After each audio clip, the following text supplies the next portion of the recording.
शायद याद नहीं मेरा, शायद याद नाम, शायद सलाहुद्दीन। अस्सलाम वालेकुम गाइस, फेमस पर्सनालिटीज की बायोग्राफी में आज हम तरीक के ऐसे नाकाबिले फरामोश किरदार के बायोग्राफी देखेंगे जिसे दुनिया सलाहुद्दीन अय्यूबी के नाम से जानती है। सलाहुद्दीन अय्यूबी ने बैतुल मुक़द्दस को कैसे फतह किया और अजीम सल्तनत को कैसे शिकस्त दी, ये जानने के लिए इस वीडियो को एंड तक देखिएगा। अगर हमारे चैनल पर नए हैं तो चैनल को सब्सक्राइब कर ले ताकि नए आने वाली वीडियो का नोटिफिकेशन आपको बर वक्त मिल सके और तरीक के अहम हक़ाइक़ से वाकिफ हो सके। नाज़रीन, आज हमें एक ऐसे जंगजू के बारे में बात करेंगे जिसने नामुमकिन को मुमकिन कर दिखाया और ईसाइयों के अजीम लश्कर को शिकस्त दी। ये वाक़या है 12वीं सदी का, जब सुल्तान अपनी फ़ौज के साथ खैमाज़न थे। इनके खेमे के बाहर एक कम उम्र लड़की खड़ी थी। वो खेमे में दाखिल तो होना चाहती थी लेकिन खौफ से इसका जिस्म लरज़ रहा था। आखिर इसने हिम्मत कर खेमे का पर्दा उठाया और खेमे में दाखिल हुई। इसके सामने सुल्तान सलाहुद्दीन अय्यूबी बैठा था। सुल्तान ने लड़की को देखा और पूछा, तुम्हारे आने का मकसद क्या है? लड़की ने डरते डरते कहा, मैं आपसे एजाज़ मांगने आई। एजाज़ इस शहर का नाम है जिसे सुल्तान ने 38 दिन की लड़ाई और हज़ारों जानों की कुर्बानियों के बाद फतह किया था। इस शहर के लिए सुल्तान ने अपनी ज़िंदगी भी खतरे में डाल दी थी, फिर भी लड़की को इनकार नहीं कर सका और लड़की को हीरे जवाहरात देकर रुखसत किया। सुल्तान जानते थे इस लड़की को इनके दुश्मनों ने भेजा है, फिर भी सुल्तान ने इसकी बात मान ली और एजाज़ शहर दे दिया, क्योंकि ये लड़की सुल्तान के मौसन नूरुद्दीन जंगी की बेटी थी। वही नूरुद्दीन जंगी जिन्होंने ख्वाब में नबी पाक की ज़ियारत की थी और नबी पाक की कब्र तक सुरंग लगाने वाले 2 यहूदियों को कत्ल कर दिया था। सलाहुद्दीन अय्यूबी पैदाइशी हुक्मरान नहीं थे बल्कि इनके चचा नूरुद्दीन जंगी के कमांडर थे। इस हैसियत में इनके चचा हर जंग में सलाहुद्दीन अय्यूबी को अपने साथ ले जाते। इस दौर में इस्लामी सल्तनत कई हिस्सों में तकसीम हो चुकी थी। अब्बासी सल्तनत सिर्फ बगदाद तक महदूद रह चुकी। इराक और शाम के इलाके ज़्यादातर खुद मुख्तार हुक्मरानों के कंट्रोल में थे जो हर वक्त आपस में लड़ते रहते थे। मिस्र पर फातमी खानदान की हुकूमत थी। बैतुल मुक़द्दस और फ़लस्तीन के कई इलाकों पर सलीबियों का कंट्रोल था।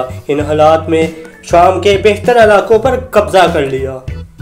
नूरुद्दीन जंगी ने मिस्र की मदद के लिए फौजें भेजी तो इस फौज में सलाहुद्दीन अय्यूबी भी थे। इस ज़माने में मिस्र की हालत ये थी कि करप्शन की वजह से फातमी सल्तनत बहुत कमज़ोर हो चुकी।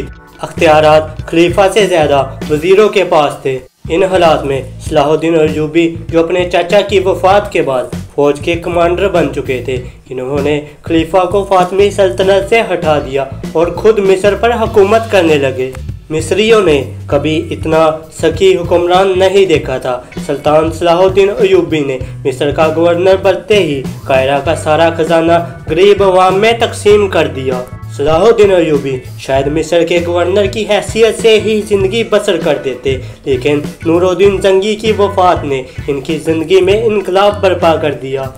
साजिशी दरबारियों ने जंगी खानदान की सल्तनत आपस में तकसीम कर ली। जब सलाहुद्दीन अय्यूबी ने यह सूरत हाल देखी, इन्होंने मिस्र को एक अलग सल्तनत में तब्दील कर दिया और खुद इसके सुल्तान बन गए।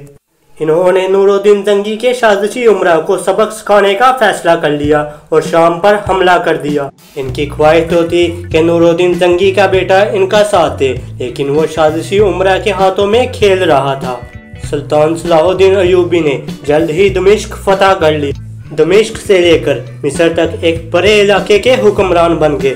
सुल्तान सलाहुद्दीन अय्यूबी रहमदिल, सकी, बहादुर तो थे, लेकिन इनकी सबसे बड़ी खूबी ये थी कि इनका दिल बहुत बड़ा था। वो अपने दुश्मनों की खूबियों की तारीफ करते और मौका मिलता तो पुरानी दुश्मनियाँ बुलाकर अपने बदतरीन दुश्मन को भी दोस्त बना लेते। सुल्तान का एक ऐसा ही दुश्मन जो इनके खून का प्यासा था, लेकिन सुल्तान की मेहरबानी से वही दोस्त इनका सबसे बड़ा दोस्त साबित हुआ। ये शख्स फ़िरका बातनिया का लीडर शेख सनान था। ये फ़िरका आम इंसानों को ट्रेनिंग देकर ज़बरदस्त कातल बना देता। ये कातल फदाई कहलाते थे।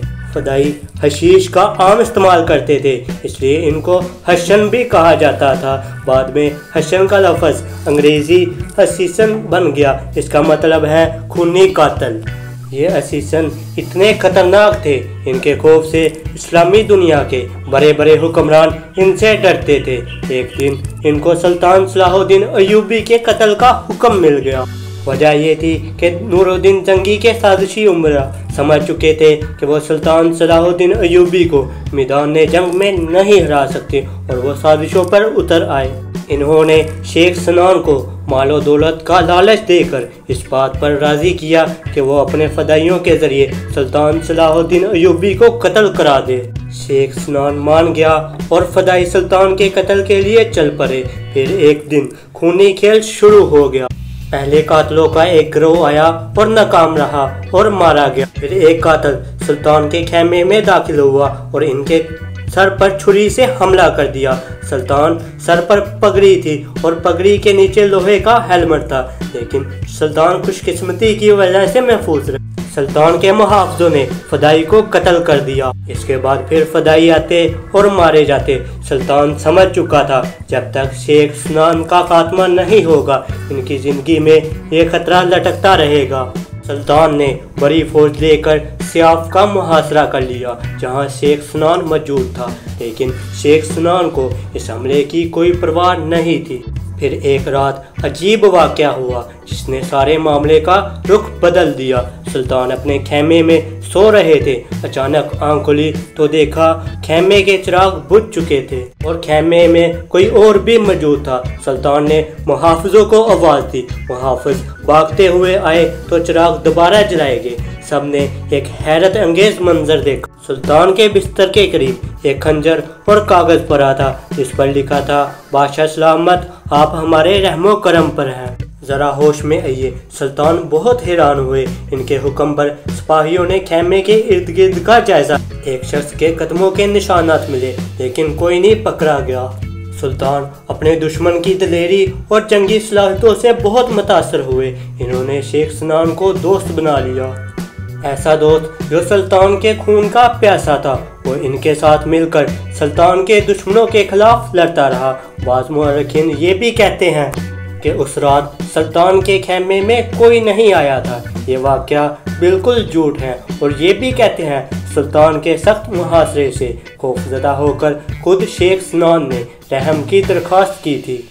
ऐसा कुछ भी हो, बहरहाल सुल्तान ने अपने बदतरीन दुश्मन को अपना इत्तेहादी बनाकर आला ज़र्फ़ी और सियासी बसीरत का सबूत दिया। सुल्तान सलाहुद्दीन अय्यूबी के लिए साजिशी उमरा या शेख सनान नहीं, बल्कि फ़लस्तीन की सलीबी सल्तनत सबसे बड़ा चैलेंज थी। सलीबियों ने 1099 में बैतुल मुक़द्दस पर कब्ज़ा कर लिया। इनकी हुकूमत को एक सदी होने को आई थी, लेकिन वो इलाके की सल्तनत को साथ साथ अमन व अमान के साथ रहने को तैयार नहीं थे। सुल्तान ने इनके साथ सुलह की पेशकश की, लेकिन इन्होंने टुकरा दी। सुल्तान सलाहुद्दीन अय्यूबी सबके साथ अमन के साथ रहना चाहता था। सुल्तान सलाहुद्दीन अय्यूबी आपस में लड़ने वाले मुस्लिम सल्तनतों को भी मुत्तहिद करना चाहते थे। सुल्तान को सलीबी और मुसलमान हुक्मरानों दोनों से जंगें लड़ना पड़ी, लेकिन हकीकत में दोनों के साथ अमन के मुआहदे कायम करना चाहते थे। एक तरफ इन्होंने सलीबियों के साथ अमन के मुआहदे किए और दूसरी तरफ मुसलमान हुक्मरानों की एक कॉन्फ्रेंस मुनक्कद करवाई। इस कॉन्फ्रेंस में तय पाया कि मुसलमान हुक्मरान एक दूसरे के खिलाफ तलवार नहीं उठाएंगे। इन मुआहदों से सुल्तान को इत्मीनान हो गया कि अब खित्ते में दोबारा जंग नहीं होगी। लेकिन सुल्तान सलाहुद्दीन अय्यूबी के दुश्मन जल्द ही सुलह के मुआहदे तोड़ने लगे। खास तौर पर मूसल का हुक्मरान बार बार सलीबियों के साथ मिलकर सुल्तान के खिलाफ साजिशें शुरू कर देता था। सुल्तान ने मूसल के हुक्मरान के खिलाफ साजिशों की सख्त सजा दी और शहर का मुहासरा कर लिया। आखिर मूसल के हुक्मरान ने भी सुल्तान से एक मुआहदे के तहत अमन कायम कर लिया। ताहम सलीबी अपने ताकत के बलबूते सुल्तान से मुस्तकिल सुलह नहीं चाहते थे। चनाचा 1177 में सुल्तान ने फौज जमा की और मिस्र से निकलकर फलस्तीन पर हमला शुरू कर दिया। शुरू में इन्हें बहुत कामयाबी मिली, इन्होंने कई किले फतह भी कर लिए, लेकिन इन किलों की हिफाजत के लिए काफ़ी फौज पीछे छोड़ना पड़ी। जब वो फलस्तीन के शहर रमला पहुंचे तो इनकी फौज की तादाद आधी भी नहीं रही। सलीबियों ने इस सूरत हाल का फ़ायदा उठाया। 25 नवंबर 1177 को सलाहुद्दीन अय्यूबी पर हमला कर इनको पीछे हटने पर मजबूर कर दिया। ये पहला मौका था कि सुल्तान सलाहुद्दीन अय्यूबी को मैदान जंग में नाकामी हुई, लेकिन असल सुल्तान वही होता है जो नाकामी से भी सबक सीखे। सुल्तान को अपनी शिकस्त का हिसाब बराबर करने का मौका जल्द ही मिल गया। रमला में कामयाबी हासिल करने के बाद सलीबी ये समझने लगे कि सुल्तान अपनी सल्तनत का दफा नहीं कर सकते। ये बैतुल मुकद्दस के सलीबी हुक्मरान बेट14 ने दमिश्क पर हमला कर दिया। 10 जून 1199 में दोनों फौजें आमने सामने आईं। सुल्तान सलाहुद्दीन अय्यूबी ने अपनी फौज के सामने एक जबरदस्त तकरीर की। उन्होंने कहा, मुसलमान जिल्लत की जिंदगी पर मौत को तरजीह देता है। आगे बढ़ो और दुश्मन को बता दो कि मुसलमान पाँव पर नहीं बल्कि सीने पर जख्म खाता है। इस जंग में सुल्तान सलाहुद्दीन अय्यूबी ने बेट14 को जबरदस्त शिकस्त दी। बेट14 ने सुल्तान से रहम की अपील की और सुलह की दरख्वास्त की। सुल्तान ने इसे माफ़ कर दिया और सुलह कर ली। सुलह के बाद चंद साल सुकून से गुजर गए। 1885 तक बेट14 जिंदा रहे और सुलह के मुआहदे पर अमल करते रहे। इसकी मौत के बाद बैतुल मुकद्दस पर गाय की हुकूमत आई, जो मुसलमानों का खुला दुश्मन था। उसने मुसलमानों के खिलाफ जंगी महाज खोल दिए। एक सलीबी सरदार रिनोल्ड ने मुसलमानों को तंग करना शुरू कर दिया। ये सरदार इस हद तक चला गया कि इसने मदीना मुनव्वरा में नबी करीम सल्लल्लाहु अलैहि वसल्लम के रोज़ा मुबारक को तबाह करने का इरादा कर लिया। इसने अपने बहरी जहाज़ों के ज़रिए अरबी साहली इलाकों पर हमले भी करवाए। सुल्तान के बहरी जहाज़ों ने रिनोल्ड के जहाज़ों को तबाह कर दिया। ये नापाक मंसूबा नाकाम बना दिया, लेकिन रिनोल्ड अपनी हरकतों से बाज नहीं आया। इसने मिस्र और शाम के दरमियान सफ़र करने वाले मुसलमानों को काफ़िलों को लूटना शुरू कर दिया। सिर्फ तजारती काफ़िलों को ही नहीं बल्कि हाजियों के एक ऐसे काफ़िले पर भी हमला कर दिया जिसमें सुल्तान की बहन भी शामिल थी, लेकिन इनकी बहन बच गई और भागने में कामयाब हो गई। सुल्तान की बहन सुल्तान के खेमे में पहुंची तो काफ़िलों पर बीतने वाले जुल्म का हाल बयान किया। काफ़िले पर जुल्म का हाल सुनकर और अपनी बहन की बेइज्जती पर सुल्तान का खून खोल उठा। सुल्तान ने कसम उठाई कि वो रिनोल्ड को अपने हाथों से कत्ल करेगा। सुल्तान ने अपने इत्तेहादियों और गवर्नरों को खत लिखे कि वो फौज लेकर सुल्तान की मदद को पहुँचे। अब सलीबियों के खिलाफ जंग का वक्त आ चुका है। चनाचा मिस्र और शाम और कई दूसरे ममलक ने फौजें दमिश्क में पहुँचना शुरू होगी। सुल्तान बड़ी फौज देकर सलीबियों से जंग के लिए तैयार हो गया।